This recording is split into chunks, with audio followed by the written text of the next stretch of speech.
থাক সময় বন্ধুগণ, এটা হলো জাফলং, মেঘালয়, ভারত সীমান্তবর্তী একটা বাজার।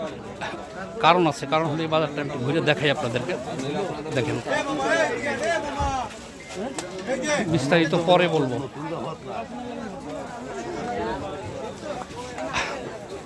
আমি কিনতেছি না, আমি দেখতেছি তোমাকে এগুলা। এই বাজারটা, এই যে বাজারটা দেখতেছেন, একেবারে ভারতের সীমান্তবর্তী বাজার।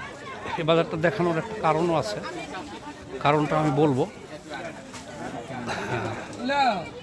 কারণটা বলবো পরে, আগে একটু দেখে নিই।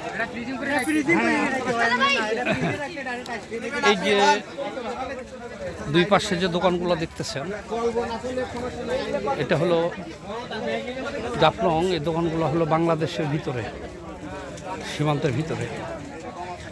তো এই এমন কোনো পণ্য নাই ভারতীয় যা এখানে আপনি কিনতে পারবেন না।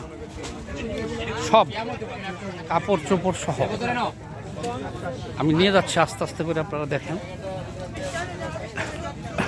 আমি আপনাদের সাথে আছি, কমরেড সামাদ।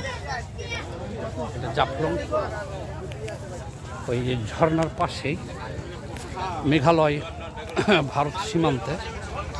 এই সীমান্ত থেকে আপনাদেরকে আমি দেখিয়েছি। দেখানোর কারণ হলো, ভারত বয়কট যে আন্দোলন বাংলাদেশে চলতেছে, এটা তো শুধু এই যে এখানে দাঁড়ানো আছে আমার ওই, আসো আসো,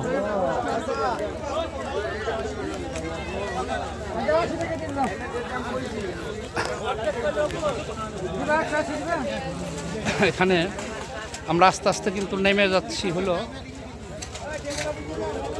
আর এই যে কাপড়ের দোকানগুলো, এগুলো দেখেন,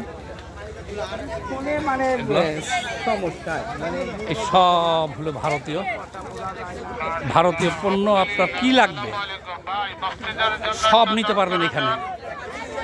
আর সবচাইতে বড় কথা হলো কি, হ্যাঁ আচ্ছা, এই যে পুরাটা তো দেখাইলাম না, দেখাই।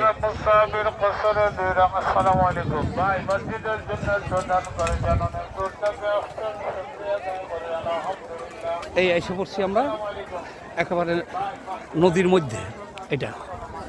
আর এটা হলো ওই যে মেঘালয়, ভারত।